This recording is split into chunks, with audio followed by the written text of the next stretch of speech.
مخاطب ہونا، بارش ہوتی، دھوپ ہوتی، چاند ستارے ہوتے یا پھر برف باری ہو رہی ہوتی، وہ یوں ہی اپنا سر گھٹنوں پر ٹکائے ان کو دیکھتی، اپنے دل کا بوجھ ہلکا کر لیتی تھی۔ مگر آج تو اس کا دل پھٹ رہا تھا۔ سب کچھ کر کے دیکھ لیا تھا، مگر آفاقہ کچھ بھی نہیں ہو رہا تھا۔ وہ ساری عمر زارا کے استعمال شدہ چیزیں باخوشی استعمال کر لیتی تھی۔ ثمینہ بیگم جب زارا کے لیے کچھ خرید کر لاتی تو وہ حسرت بھری نگاہوں سے انہیں دیکھتی رہتی تھی کہ شاید اس کی ماں کو وہ بھی کبھی نظر آ جائے۔ اس نے سب کر کے دیکھ لیا تھا۔ اپنی ماں کی توجہ کے لیے وہ ضد بھی کر چکی تھی، غصہ بھی کر چکی تھی، اور ناراض تو جانے کتنا ہی ہو چکی تھی، مگر ثمینہ بیگم کی توجہ وہ کبھی بھی اس طرح حاصل کرنے میں کامیاب نہیں ہو سکی تھی جس طرح بنا کچھ بھی کیے زارا کو مل جاتی تھی۔ وہ زارا جتنی عقل مند نہیں تھی مگر محنتی ضرور تھی، خوش شکل تھی مگر زارا جتنی پیاری نہیں تھی۔ اس سب باتوں نے، واقعات نے آہستہ آہستہ اس کی اپنی شخصیت، کانفیڈنس سب چھین لیا تھا۔ وہ جو کبھی کبھار توجہ کے لیے شرارتیں، ضدیں کرتی تھی، اس نے سب چھوڑ دیا تھا۔ اس نے اب خاموش رہنا سیکھ لیا تھا۔ کچھ بھی ہو جاتا وہ گہری سانس بھرتی، کچھ نیا نہیں ہوا کہہ کر آگے بڑھ جاتی تھی۔ مگر آج جو ہو گیا تھا وہ تو اس کے وہم و گمان میں بھی نہیں تھا۔ زارا کے بجائے ارتضیٰ کے ساتھ تمہاری شادی ہوگی، یہ ایک جملہ تھا جس نے اس کے سارے زخم پھر سے ادھیڑ دیے تھے۔ وہ دونوں اپنا حکم سناتی، یہ جا وہ جا۔ کیا اس سے زیادہ وضاحت وہ ڈیزرو نہیں کرتی تھی؟ کیا اپنی آنے والی زندگی کا فیصلہ کرنے کا بھی اس کے پاس کوئی اختیار نہیں تھا؟ ہر بار کی طرح اس بار بھی زارا کی چھوڑی گئی، ٹھکرائی گئی چیز ہی اس کے حصے میں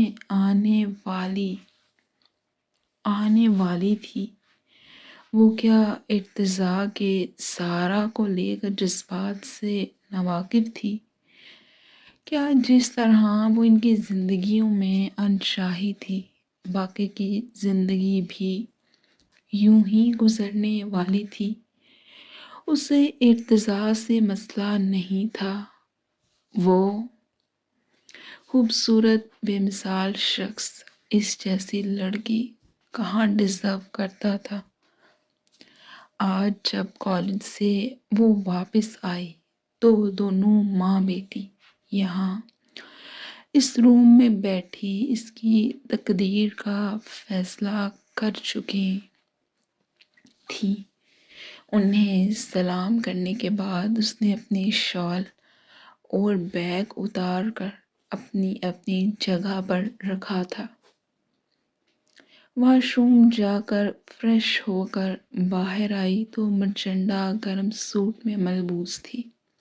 اسے شدید بھوک کا احساس ہو رہا تھا، مگر اس سے پہلے اس نے نماز ادا کی تو اس سب کے دوران وہ ان دونوں کی نظروں کے حصار میں تھی۔ ان کی آنکھوں میں نافہم سے تاثرات دیکھ کر وہ الجھ سی گئی تھی، مگر اپنا وہم گردانتے وہ نماز سٹائل میں باندھی شال کھولتے، کندھوں پر پھیلاتے، اپنا چشمہ پھر سے آنکھوں پر ٹکا گئی تھی، جو کہ وضو کے دوران اتار چکی تھی۔ اب اس کا ارادہ کھانا کھا کر لمبی تان کر سونے کا تھا۔ کل رات بھی وہ نئی جگہ ہونے کے باعث آئلہ کے روم میں سو نہیں سکی تھی۔ ٹھہرو، بات کرنی ہے کچھ۔ وہ جو اپنے ہی دھیان میں روم سے باہر جا رہی تھی، اپنی ماں کی آواز پر حیران ہوتی رکی تھی۔ رخ موڑے وہ ان کی جانب متوجہ ہوئی تھی، جو کہ اس کی جانب ہی بڑھ رہی تھی، جبکہ زارا نے بھی کچھ سیکنڈز کے لیے موبائل فون سے اپنی توجہ ہٹائی تھی، جبکہ اس کے ہونٹوں پر بکھری مسکراہٹ نے اس کے گرد خطرے کی گھنٹیاں بجائی تھیں۔ زارا سے نظریں ہٹاتے اس نے اپنی ماں کو سوالیہ نظروں سے دیکھا تھا۔ زارا نے ارتضی سے شادی کے لیے انکار کر دیا ہے۔ ثمینہ بیگم نے تمہید باندھنی شروع کر دی تھی۔ زاریہ کو تو دھچکا ہی لگا تھا۔ وہ جانتی تھی کہ زارا ارتضی لالہ کو اتنا پسند نہیں کرتی، مگر وہ ارتضی کو اتنا ناپسند کرتی تھی کہ شادی سے تقریباً ایک ہفتے پہلے ہی شادی سے انکار کر دے گی۔ یہ نہیں جانتی تھی اسے ارتضی کے لیے واقعی ہی برا لگ رہا تھا، مگر ثمینہ بیگم کی اگلی بات نے تو گویا اس کے سر پر آسمان گرا دیا تھا۔ اسی لیے ہم نے فیصلہ کیا ہے کہ زارا کے بجائے ارتضی سے تمہاری شادی ہوگی۔ ثمینہ بیگم نے زارا کو دیکھ کر اس کے سر پر بم پھوڑا تھا۔ زارا کے ہونٹوں پر تمسخرانہ مسکراہٹ نے جگہ بنائی تھی۔ امی جان، یہ آپ کیا کہہ رہی ہیں؟ زاریہ نے بمشکل خود کو سنبھالتے ناسمجھی سے انہیں دیکھتے ان سے استفسار کیا۔ ارے تم تو ایسے ری ایکٹ کر رہی ہو جیسے تمہیں کسی لولے لنگڑے کے ساتھ بیاہ رہے ہیں۔ اچھا خاصا ہے ارتضی، اچھا کماتا کھاتا ہے، اور تمہاری تو لاٹری نکل ہے بھائی اس بار۔ موبائل کے کی پیڈ سے نظریں ہٹاتے زارا نے اس کی فک ہوتی رنگت کو دیکھ کر اس کا مذاق اڑاتے کہا تو زاریہ کا سانس پھولنے لگا تھا۔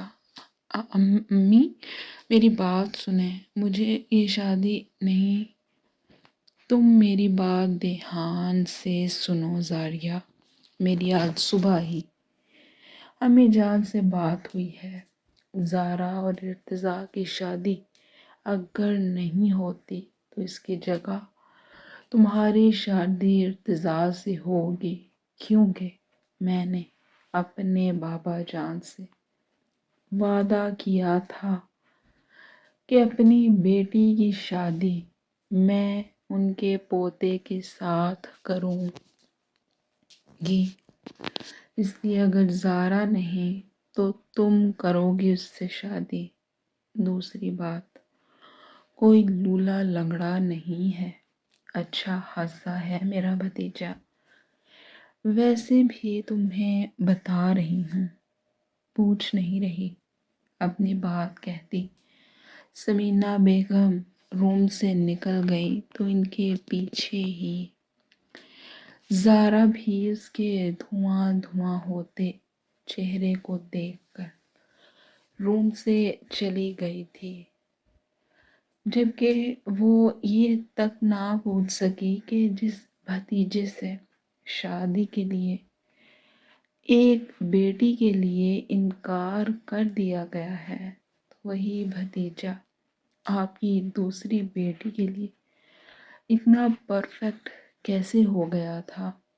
یہ سب وہ محض سوچ ہی سکی تھی، پھر اس کے بعد کیا بھوک اور کہاں کی بھوک، وہ تو اس کمرے کی ہی ہو کر رہ گئی تھی۔ آئلہ بھی آئی تھی اس کے پاس، مگر وہ خراب طبیعت کا بہانہ بنا گئی۔ دوپہر سے شام، شام سے رات، اور اب رات سے رات کا پچھلا پہر شروع ہو چکا تھا، مگر وہ جوں کی توں بیٹھی ہوئی تھی، رو رو کر ہلکان ہو چکی تھی، مگر حاصل وصول کچھ بھی نہیں تھا۔ سمینا بیگم نے تو اپنا فیصلہ سنانے کے بعد اسے مڑ کر دیکھا تک نہیں تھا، البتہ زارا اس کے رونے دھونے کو ڈرامے کا لقب دیتی خود منہ لپیٹے سو چکی تھی۔ دور کہیں سے اذان کی آواز آئی تو وہ جیسے ہوش میں آئی تھی، پاس پڑا سیاہ چشمہ اپنی اداس خالی خالی آنکھوں پر لگا گئی تھی، پھر وال کلاک پر نظر اٹھی جہاں فجر کی اذان کا وقت شو ہو رہا تھا۔ گہری سانس بھرتے اپنی جگہ سے اٹھی تو ہر جوڑ یوں ایک ہی پوزیشن میں بیٹھنے کی وجہ سے اکڑ سا گیا تھا، اب تو اس میں رونے کی بھی ہمت نہیں بچی تھی۔ پچھلی 2 راتوں سے وہ بے آرام تھی اور اب تو آنکھوں نے بھی مزید کھلنے سے انکار کر دیا تھا، اس لیے وہ ہمت کرتی وضو کرنے کی نیت سے واش روم میں جا بند ہوئی تھی۔ نہیں جانتی تھی کہ اس کے نصیب میں آگے کیا ہونے والا تھا اور کیا نہیں، مگر اتنا جانتی تھی کہ خوشیاں اسے آج تک راز نہیں آئی تھی، تو آگے کی زندگی بھی شاید ایسے ہی گزر جانی تھی۔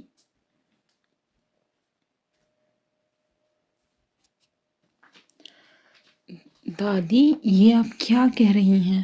یہ اس اگلے دن کی بات تھی، ناشتے کے بعد کا وقت تھا، شدید برف باری ہونے سے تمام راستے بند تھے، اس لیے گھر کے سب افراد اس وقت گھر میں موجود تھے۔ اس موسم میں ان علاقوں میں یہ مسائل ہونا کوئی نئی بات بالکل بھی نہیں تھی۔ زرمینہ خاتون جو کہ عام حالات میں اس وقت آرام کرتی تھی، آج گھر کے ہر فرد کو اپنے روم میں بلائے ان کے سروں پر بم پھوڑ چکی تھی۔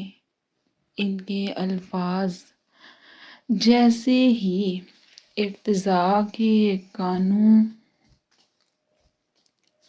تک پہنچے تھے، اسے شدید دھچکا لگا تھا۔ وہ اس وقت شدید ترین غصے کے ساتھ ساتھ ضبط کی انتہاؤں پر بھی پہنچا ہوا تھا۔ دونوں ہاتھوں کی مٹھی بھینچے اس کا بس نہیں چل رہا تھا کہ کیا کر گزرے۔ بی بی ارتضیٰ بالکل ٹھیک کہہ رہا ہے۔ ارتضیٰ کا رشتہ زارا کے ساتھ طے ہوا تھا۔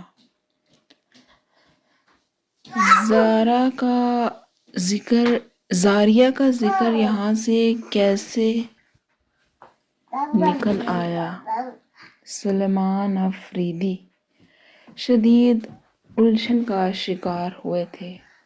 ایک نظر زرمینہ خاتون کو تو دوسری سرسری سی نگاہ وہیں کھڑی زارا پر ڈالتے، وہ وہاں موجود ہر شخص کے ذہن میں پنپتے سوال کا جواب مانگ رہے تھے۔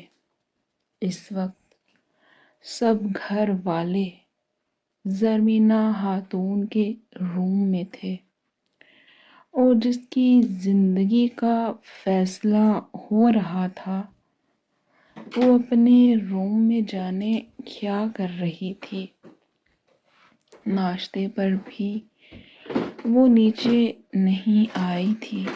آئلہ اور آئلین بھی وہیں موجود تھی۔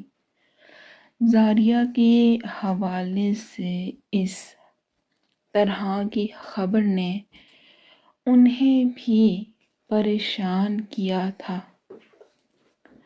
وہ دونوں بھی ایک دوسرے کو سوالیہ نظروں سے دیکھنے لگی تھیں۔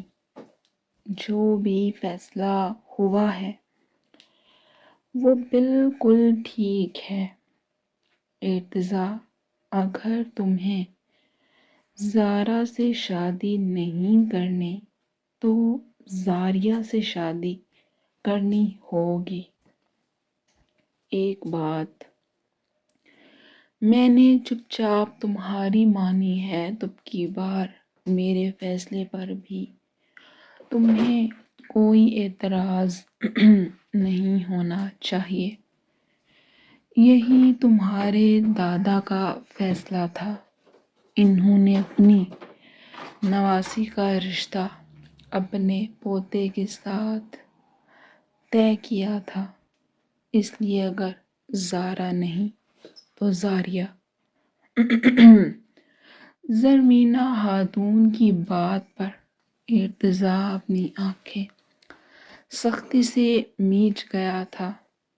ثمینہ بیگم اور زارا نے ایک دوسرے سے مسکراتی نظروں کا تبادلہ کیا تھا، جبکہ ارتضیٰ کو خود پر غصہ آنے لگا تھا۔ بھلا کیا ضرورت تھی سارا الزام اپنے سر لینے کی؟ نہیں چاہتا تھا کہ زارا کو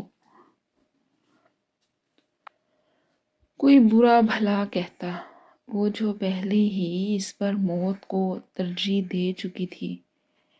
مزید اس کا دل خراب نہ ہو، مگر وہ یہ نہیں جانتا تھا کہ وہ یہ الزام اپنے سر لے کر ایک اور مصیبت کو بھی گلے لگانے پر مجبور کر دیا جانے والا تھا۔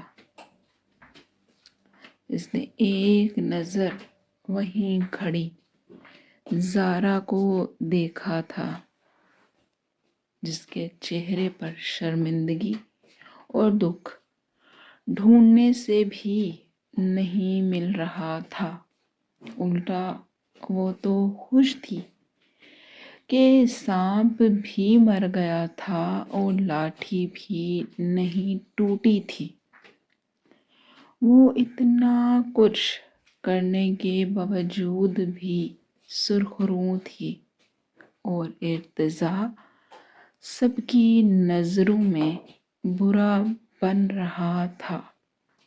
سلیمان آفریدی کے ساتھ ساتھ باقی سب بھی ارتضیٰ کی زارا سے شادی کے انکار پر حیران تھے۔ میری اولاد تو ہے ہی ایک نمبر کی گدھی، مجھے ذلیل و رسوا کرنے میں انہوں نے کوئی کسر نہیں چھوڑی۔ بنا کوئی بھی مزید بات سنے ایک نظر ذابیان آفریدی پر تو دوسری غسیلی نگاہ ارتضیٰ پر ڈالتے وہ تن فن کرتے وہاں سے نکل گئے تھے، جبکہ سلیمان آفریدی کی بات پر ذابیان آفریدی، جو کہ آئلین کو اپنی نظروں کے حصار میں لیے ہوئے تھا، آئلین کی جتاتی نظروں پر اس سے نظریں چرانے پر مجبور ہوا تھا۔ دادی میری بات۔ ارتضیٰ نے انکار کرنا چاہا تو زرمینہ خاتون نے ہاتھ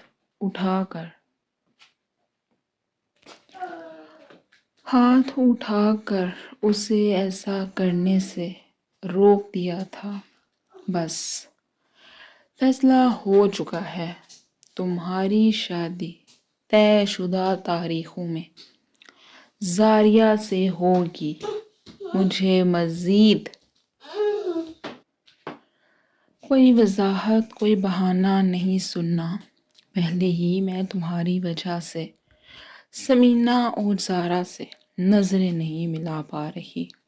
یہ تو تمہاری پھپھو کی اعلیٰ ظرفی ہے جو وہ رشتوں کو جوڑے رکھنے کے لیے اپنی دوسری بیٹی کے ساتھ تمہاری شادی کے لیے راضی ہو گئی، ورنہ روز محشر میں تمہارے دادا کو کیا منہ دکھاتی۔ زرمینہ خاتون کی سخت بے لچک آواز کمرے میں گونجی تو ارتضیٰ گہری سانس بھر کر رہ گیا تھا۔ یہ نیکی تو اس کے گلے پڑ گئی تھی۔ زارا کو بچانے کے چکر میں وہ خود نہ صرف ذلیل ہو رہا تھا بلکہ اپنی آنے والی زندگی کو بھی رسک میں ڈال چکا تھا۔ زاریہ جیسی دبو لڑکی کبھی بھی اس کے ساتھ سروائیو نہیں کر سکتی تھی۔ مجھے اب آرام کرنا ہے، اپنی بات کہتی وہ خاموشی سے اپنے پاؤں بیڈ کے اوپر کرتی کراؤن کے ساتھ ٹیک لگا چکی تھیں، جبکہ ان کی بات کا مطلب سب سمجھتے ایک ایک کر کے روم سے نکل گئے تھے۔ ذابیان آفریدی نے ارتضیٰ کو ساکت کھڑے دیکھ اس کے قریب ہوا تھا، اس کے کندھے کو تھپکیاں دیتا وہ اسے اپنے ساتھ ہی باہر لے گیا تھا۔ جانتا تھا وہ پریشان تھا اور اسے اس وقت ایک اچھے دوست کی ضرورت تھی، جبکہ ارتضیٰ بھی بنا کچھ کہے اپنے بڑے بھائی کے ساتھ کھنچتا چلا گیا تھا۔ سب کے جانے کے بعد زرمینہ خاتون آنکھیں موندے اب آرام کرنے لگی تھی۔ اس کی آنکھ کھلی تو پورا روم اندھیرے میں ڈوبا ہوا تھا۔ رات کو جانے کس وقت وہ سو گئی تھی نہیں جانتی تھی۔ چہرہ موڑ کر دیکھا تو اس کے ساتھ والی جگہ ابھی تک خالی تھی، مطلب اس کی فرینڈ ابھی تک روم میں نہیں آئی تھی۔ جانے کس خیال کے آنے پر وہ فوراً سے بیڈ پر سے اٹھی۔ کھلے گھنگریالے بال اس کی کمر پر تو کچھ اس کے آگے بکھرے تھے۔ وہ ابھی بھی کل والے نائٹ سوٹ میں ملبوس تھی۔ سائڈ ٹیبل پر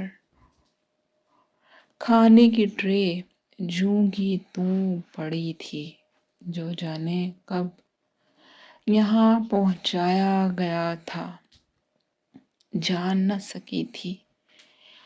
لوازمات سے بھری ٹرے کو دیکھ ناک منہ چڑھا کر رہ گئی۔ اتنا میرا سگا، سرخ آنکھوں سے ٹرے کو گھورتے منہ میں بڑبڑاتے روم کے دروازے کو کھولنے کی ایک بار پھر سے کوشش کی گئی تو اس بار بھی نہیں کھلا تھا، جس پر وہ زوردار مکہ دروازے پر مار کر رہ گئی تھی۔ یعنی جو سگنل اس کا دماغ اسے کل شام سے دے رہا تھا وہ درست تھا۔ وہ نیلی آنکھوں والا شخص اس کے ہی روم کے ہاسٹل میں قید کر کے جا چکا تھا۔ موبائل فون اب مزید ڈھونڈنے کا کوئی فائدہ نہیں تھا۔ وہ سمجھ چکی تھی کہ وہ ٹریپ ہو چکی تھی اور بری طرح سے ہوئی تھی، کیونکہ یہ جو کوئی بھی تھا اس کی اور اس کے لالا کے بارے میں کافی معلومات رکھتا تھا، کیونکہ انہی دنوں ہی اس کا بھائی آؤٹ آف کنٹری تھا۔ لگاتار روم میں چکر کاٹتے وہ گہری سوچ میں گم تھی۔ وہ یہاں خاموشی سے منہ سیے نہیں بیٹھ سکتی تھی۔ اسے خود کے لیے کچھ تو کرنا تھا۔ دفعتاً اس کے قدم تھمے تھے۔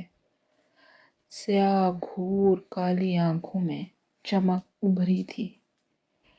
فوراً سے حرکت میں آتے اس نے سب سے پہلے اپنے گھنگریالے بالوں کو ہاتھوں کی مدد سے گول مول کرتے جوڑے کی شکل دی تھی۔ پھر چہرہ جھکا کر اپنے کپڑوں کو دیکھا تو یہ نائٹ سوٹ اسے اپنی پلاننگ کے حساب سے کافی نامعقول لگا تھا۔ اس لیے سب سے پہلے الماری کی جانب بڑھتے اس نے اپنے لیے بلیک شرٹ اور جینز کا انتخاب کیا تھا۔ بلیک لیدر جیکٹ باہر ہی روم چیئر پر رکھتی وہ فریش ہوئی تھی۔ کل تک کا وقت تھا اس کے پاس، یعنی کہ کل سے پہلے وہ شخص یقیناً یہاں نہیں آنے والا تھا۔ تسلی سے فریش ہونے کے بعد اس نے بالوں کو ڈرائی کر کے پونی ٹیل میں باندھے تھے، پاؤں میں بلیک کوٹ شوز پہنے، بلیک لیدر جیکٹ زیب بند کیے۔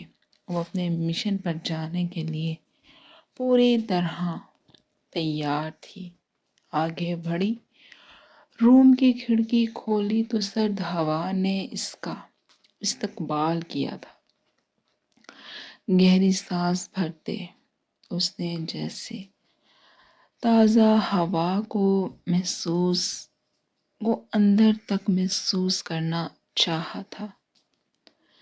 جالی نما کھڑکی کو بھی ایک طرف کو کھسکائے، وہ اپنا چھوٹا سا ہاتھ کھڑکی سے باہر نکالے، ہونٹوں پر خوبصورت مسکراہٹ سجائے، اپنی آزادی کو محسوس کرنے لگی تھی۔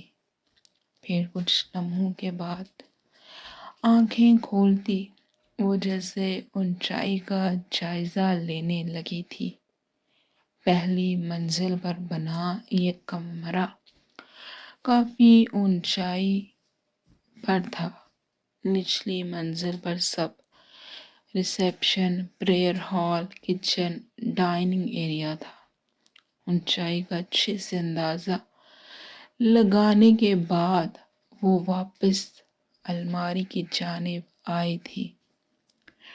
اگر احتیاط کا مظاہرہ کیا جاتا تو وہ بغیر کسی بھی ہڈی کے ٹوٹے یہ پہاڑ سر کر سکتی تھی۔ خراشیں شاید آ جاتی مگر یہ کوئی اتنا بڑا مسئلہ نہیں تھا۔ الماری کا پٹ کھولے، سب سے نچلے بنے دراز میں سے وہ بیڈ شیٹ نکال گئی تھی، پھر کھڑکی کی جانب آتی کس کر اسے باندھ گئی تھی۔ اس کے بعد اس نے واپس روم کے دروازے کی جانب بڑھتے روم کے دروازے کو اچھے سے اندر کی جانب سے لاک کیا۔ الماری میں پڑا اپنا ایکسٹرا کیش بھی پینٹ کی جیب میں اڑستی وہ کھڑکی کی جانب بڑھی تھی۔ ایک دفعہ تو نیچے دیکھ کر اس کا دل کانپا تھا۔ عالیانہ کچھ نہیں ہوتا، چل ہمت سے کام لے۔ پھر خود کو حوصلہ دیتی وہ اللہ کا نام لیے بیڈ شیٹ کو تھامے احتیاط سے نیچے اترنے لگی تھی۔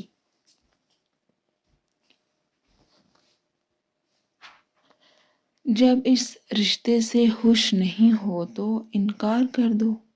وہ جو منہ تک کمبل اوڑھے سوتے بنی ہوئی تھی، اس آواز پر حیران ہوتی کمبل اپنے چہرے پر سے ہٹا گئی تھی۔ اس کے تو وہم و گمان میں بھی نہیں تھا کہ یہ شخص کبھی یہاں آ کر اس سے کوئی ایسا مطالبہ بھی کر سکتا تھا۔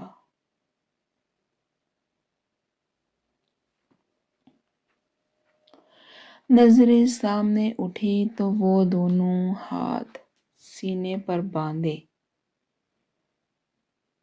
وائٹ جرسی نما شرٹ اور ٹراؤزر میں ملبوس کھڑا اسے ہی دیکھ رہا تھا۔ شاید منظر ابھی دھندلاہٹ کا شکار تھا۔ زاریہ نے اٹھتے ساتھ ہی سب سے پہلے تکیے کے پاس پڑا اپنا دوپٹہ اٹھا کر اپنے کندھوں پر اوڑھا تھا، پھر سائیڈ ٹیبل پر پڑے اپنے سیاہ چشمے کو اٹھا کر اپنی آنکھوں پر لگایا تو سب کچھ واضح اور صاف صاف اسے نظر آنے لگا تھا، جس نے اس کے شک کی تصدیق کر دی تھی۔ وہ ارتضیٰ آفریدی ہی تھا جو اس روم میں پہلی بار زاریہ کی وجہ سے آیا تھا۔ دوسری جانب ارتضیٰ نے بھی اس کی جانب قدم بڑھائے تھے۔ زاریہ دوپٹے کو کندھوں پر پھیلائے سر جھکائے اپنے ہاتھ کی لکیروں میں جانے کیا تلاش کر رہی تھی۔ انکار کر دو اس شادی سے۔ دونوں ہاتھ ٹراؤزر کی پاکٹ میں ڈالے اور اسے گھورتا ہوا اپنے ایک ایک لفظ پر زور دیتا بولتا روم میں انٹر ہو چکا تھا۔ زاریہ نے اب کی بار بے تاثر نظریں اٹھا کر اسے دیکھا تھا۔ میرے لیے یہ ناممکن ہے۔ نظریں سامنے ڈریسنگ مرر پر مرکوز کیے کہا تو ارتضیٰ کے ہونٹوں پر طنزیہ مسکراہٹ ابھری تھی۔ کیوں؟ ایسا کیا ہو گیا رات ہی رات جو تمہارے لیے یہ ناممکن ہو گیا ہے؟ وہ ماتھے پر بل ڈالے بے حد سنجیدگی سے اس سے پوچھ رہا تھا۔ کچھ نہیں ہوا، سادگی سے جواب آیا تھا۔ وہ اسے کیا بتاتی کہ اس پر کیا کیا گزر گیا تھا۔ لک زاریہ، میں انکار کرنے کی پوزیشن میں نہیں ہوں، اس لیے یہ سٹیپ تمہیں لینا ہوگا۔ ارتضیٰ کی بات پر وہ اسے خالی خالی نظروں سے گھورنے لگی تھی۔ آپ مرد ہو کر مجبور ہیں لالا اور میں۔ زاریہ بات کرتے کرتے رکی تو کی بار ارتضیٰ گہری سانس بھرتا اس کے بیڈ پر ہی گھٹنے موڑے بیٹھ گیا تھا۔ تم کیا زاریہ، فار گاڈ سیک، ہمارا کوئی جوڑ نہیں ہے۔ دادی میری بات نہیں سن رہی، تم کوشش کرو۔ ارتضیٰ جو کہ اس امید سے یہاں آیا تھا کہ وہ زاریہ کو سمجھا بجھا لے گا، اس کی یوں صاف صاف انکار پر وہ خود پر قابو پا کر اب کی بار آنکھوں میں نرمی اور امید لیے اس لڑکی کو سمجھانا چاہا تو زاریہ جیسے خود پر ہنسی تھی۔ وہ بھلا کیا ہی کر سکتی تھی اس معاملے میں، بلکہ وہ تو کسی بھی معاملے میں کچھ بھی نہیں کر سکتی تھی۔ I'm sorry۔ کچھ دیر کے بعد وہ کچھ بولنے کے قابل ہوئی تو ارتضیٰ سے نظریں چراتے صرف یہی بول پائی تھی، جبکہ اس صاف صاف انکار پر ارتضیٰ کا غصہ اودھ کر واپس آیا تھا۔ براؤن آنکھیں سرخی چھلکانے لگی تھیں۔ تم بہت پچھتاؤ گی زاریہ، آئی سویئر۔ اگر اس شادی سے تم نے انکار نہیں کیا تو تمہارا جینا حرام کر دوں گا۔ اس سے شادی کر کے تمہیں کوئی خوشی بھی نصیب نہیں ہوگی۔ ارتضیٰ کے صبر کا پیمانہ لبریز ہوا تھا۔ اسے بازو سے دبوچتے وہ اپنے بے حد قریب کرتے گھرایا تو زاریہ نے اس کے سینے پر ہاتھ رکھ کر بمشکل اپنے اور اس کے درمیان فاصلہ قائم کیا تھا، جبکہ اس کی سرخ پڑتی آنکھوں میں اس کے لیے دیکھنا محال ہوا تھا، جبکہ اسے سرخ پڑتی نظروں سے دیکھنے کے بعد ارتضا رکا نہیں تھا، بلکہ اسے سخت نظروں سے گھورتا بیڈ پر دھکیلے اٹھ کر روم سے باہر نکل گیا تھا۔ پیچھے زاریہ بیڈ پر اوندھی گری چپ چاپ آنسو بہانے لگی تھی۔ عجیب بات تھی، وہ مرد ہو کر مجبور تھا تو اس سے وہ کیا امیدیں لگائے ہو بیٹھا تھا، جو خود ایک عمر سے مجبوری کی سانسیں لینے پر مجبور تھی۔ دوپہر کے بعد کا وقت تھا۔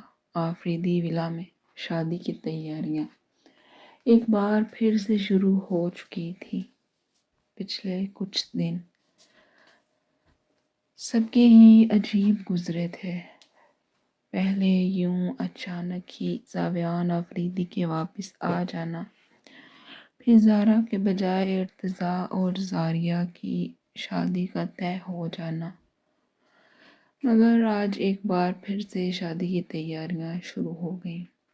زاریہ جو کہ زرمینہ خاتون کے بلاوے پر ان کے روم کی جانب بڑھ رہی تھی، ارتضا کے روم سے آتی آواز پر ٹھٹک کر رکی تھی۔ تو ایک نمبر کا گدھا ہے ارتضا، جب اس نے شادی سے انکار تیرے منہ پر مار ہی دیا تھا تو تمہیں بھلا کیا ضرورت تھی ہیرو گری دکھا کر سارا معاملہ اپنے سر لینے کی۔ التمش آفریدی، جس کی ابھی تھوڑی دیر پہلے ہی اچھی خاصی خواری کے بعد واپسی ہوئی تھی، آتے ساتھ اسے ارتضا کی شادی کے بارے میں علم ہوا تو وہ زاویان آفریدی کے ساتھ اس وقت ارتضا کے روم میں کھڑا اسے ڈپٹ رہا تھا۔ بالکل، التمش ٹھیک کہہ رہا ہے، دادی کو سب کچھ سچ سچ بتا دو۔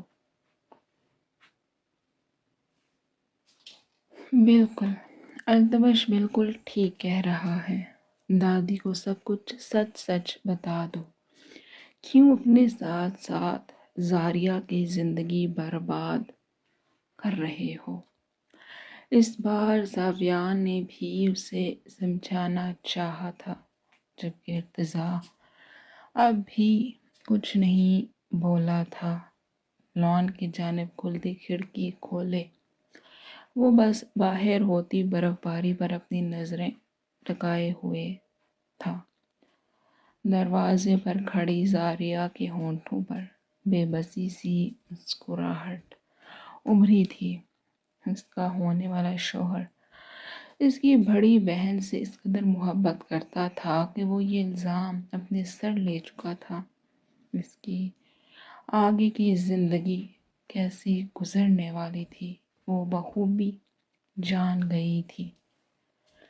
گہری سرد سانس ہوا کے سپرد کرتی وہ پھر مزید وہاں رکی نہیں تھی، بلکہ زرمینہ خاتون کے روم کی جانب بڑھ گئی تھی۔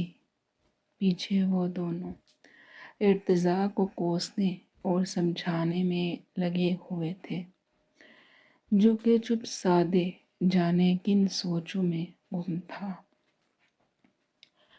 وہ ابھی ٹھنڈے برف جیسے پانی سے شاور لے کر باہر نکلا ہی تھا کہ اس کے موبائل فون پر پے در پے آتی کال نے اس کی توجہ اپنی جانب مبذول کروائی۔ گیلے بالوں میں تولیہ پھیرتے وہ سائڈ ٹیبل پر پڑے اپنے موبائل فون کی جانب بڑھا تھا۔ سکرین پر نظر پڑتے ہی اس نے کچھ حیران ہوتے کال ریسیو کرتے موبائل فون کان کے ساتھ لگائے کھلی کھڑکی کے سامنے آ کھڑا ہوا تھا۔ بولو، کیا خبر ہے؟ باہر سفید چادر پر اپنی نیلی آنکھیں مرکوز کیے وہ ماتھے پر بر ڈالے گویا ہوا تو دوسری جانب سے ملنے والی خبر پر اس کا زوردار قہقہا روم کی خاموش فضا میں گونجا تھا۔ ٹھیک ہے، اسے بھاگ لینے دو۔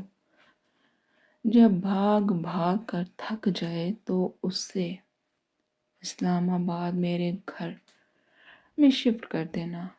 حکم دیتا وہ کال کاٹ گیا تو اس کے ہونٹوں پر خوبصورت مسکراہٹ ہنوز بکھرے تھے۔ اف مسز التمش تو بھی تم سے ملاقات کے لیے تو اب کل تک کا صبر کرنا محال ہو رہا ہے۔ مسکراتی آنکھیں اور ہونٹ پل میں سکڑے تھے۔ سرخ اور غصے کی زیادتی سے وہ اپنے ہاتھ کی مٹھی بھینچے زوردار مکہ کھڑکی کے کھلے پٹ پر مارتا جیسے ضبط کی انتہاؤں پر تھا۔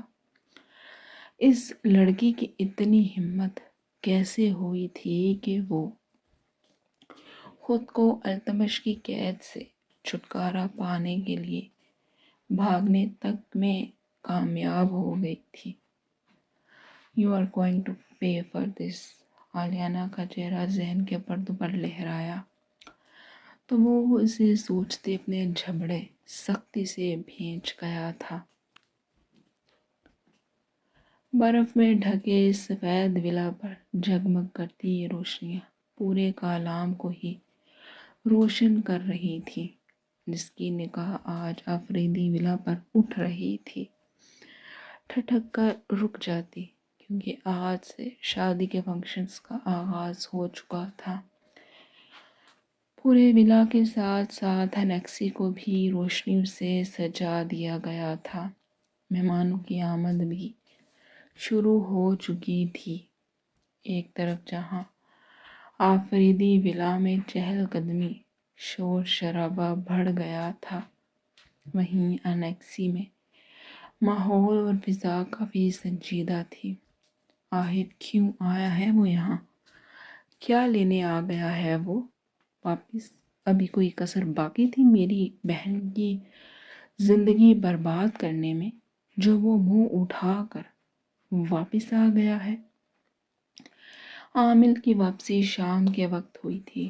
آفریدی ولا میں ڈھولکی رکھ لی گئی تھی۔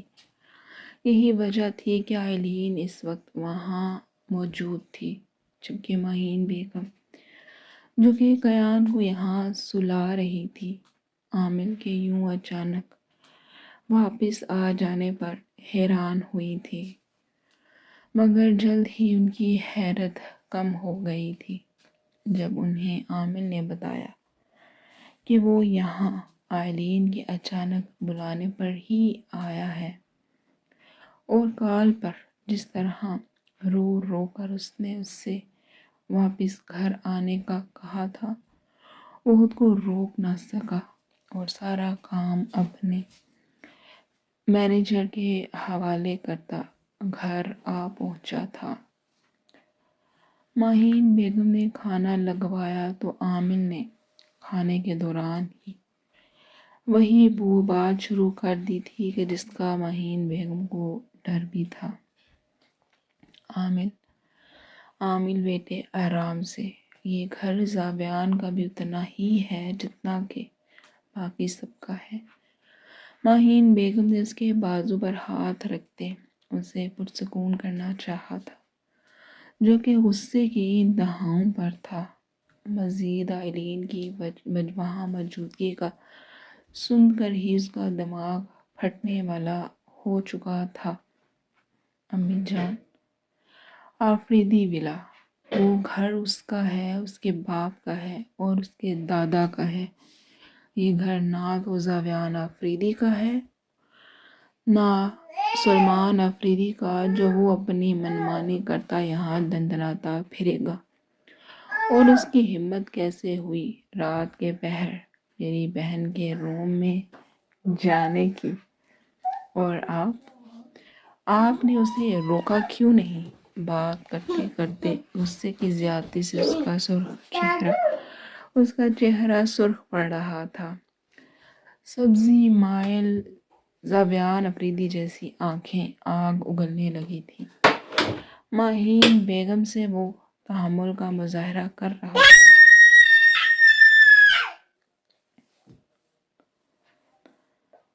اگر ان کی بجائے یہاں کوئی اور ہوتا تو اس کے غصے کا جو حال ہوتا خدا کی پناہ، جبکہ مہین بیگم تو اس کی بات پر اس سے نظریں چرانے پر مجبور ہوئی تھی۔ عامر بچے کیسی باتیں کر رہے ہو؟ وہ کیوں اور کیسے زاویان کو میں کیوں اور کیسے زاویان کو آئلین کے روم میں جانے سے روک سکتی ہوں؟ وہ بیوی ہے اس کی۔ بیوی، یہ بیوی اسے 2 سال بعد ہی یاد آنی تھی۔ پہلے کہاں تھا یہ آدمی جو میری بہن اس کی وجہ سے موت اور زندگی سے لڑ رہی تھی؟ لیکن اب مزید نہیں۔ آپ بڑوں نے جو فیصلے، جو غلطیاں کرنی تھی وہ کر چکے ہیں۔ میری بہن مجھے بے حد عزیز ہے اماں، اور اس کی بھلائی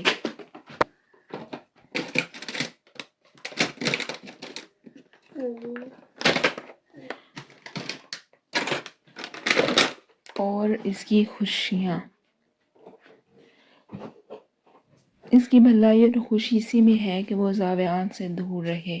میں اسے طلاق دلوا کر ہی رہوں گا۔ عامر کی بات پر مہین بیگم نے دہل کر سینے پر ہاتھ رکھا تھا۔ آمین میری بات۔ جبکہ اس کے بعد وہ رکا نہیں تھا، اپنی بات کہتا، وہ تن پن کرتا، آفریدی ولا کی جانب بڑھ گیا تھا۔